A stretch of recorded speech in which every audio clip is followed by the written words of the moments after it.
જેને છે એને આ શબ્દ ગ્રહણ થઈ જાય, જેનો અંતકરણ પવિત્ર છે એ જગ્યા ઉપર આ શબ્દ બેસી શકે।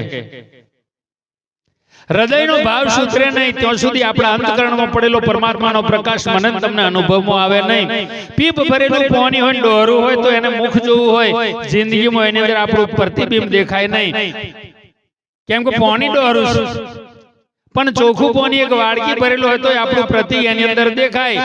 તેમ આપણું હૃદયમાં ડોરાશ પડી છે ત્યાં સુધી કોઈ શબ્દ ઠરવાનો નથી, અને ઠરે નહીં ત્યાં સુધી આપણામાં ફેર પડવાનો નથી, જ્યાં સુધી શબ્દ સમજાતો નથી। પશુ 25 વર્ષની ઉંમર બળદ જીવે અને ત્યાં સુધી કદાચ એ બળદ આપણું બોલેલું, આપણું સમજાયેલું યાદ રાખતો હોય, અને મનુષ્ય જો ઊભો થયા પછી ભૂલી જતો હોય, ખોટું કોણ તમે? કેમ કે સંતોએ રમેને ચડ્યા છે મનોરંજને, આવું તો કોઈને ગમે નહીં। આ પાઠને નાટક બનાવ્યું છે સંતોએ, તમારી કોઈ ભૂલ નહીં। મહારાજોએ નાટક બનાવીને ધૂનવાનું, કિલક્યારીઓ કરવાનું, કૂદવાનું જોઈ કાઢ્યું છે।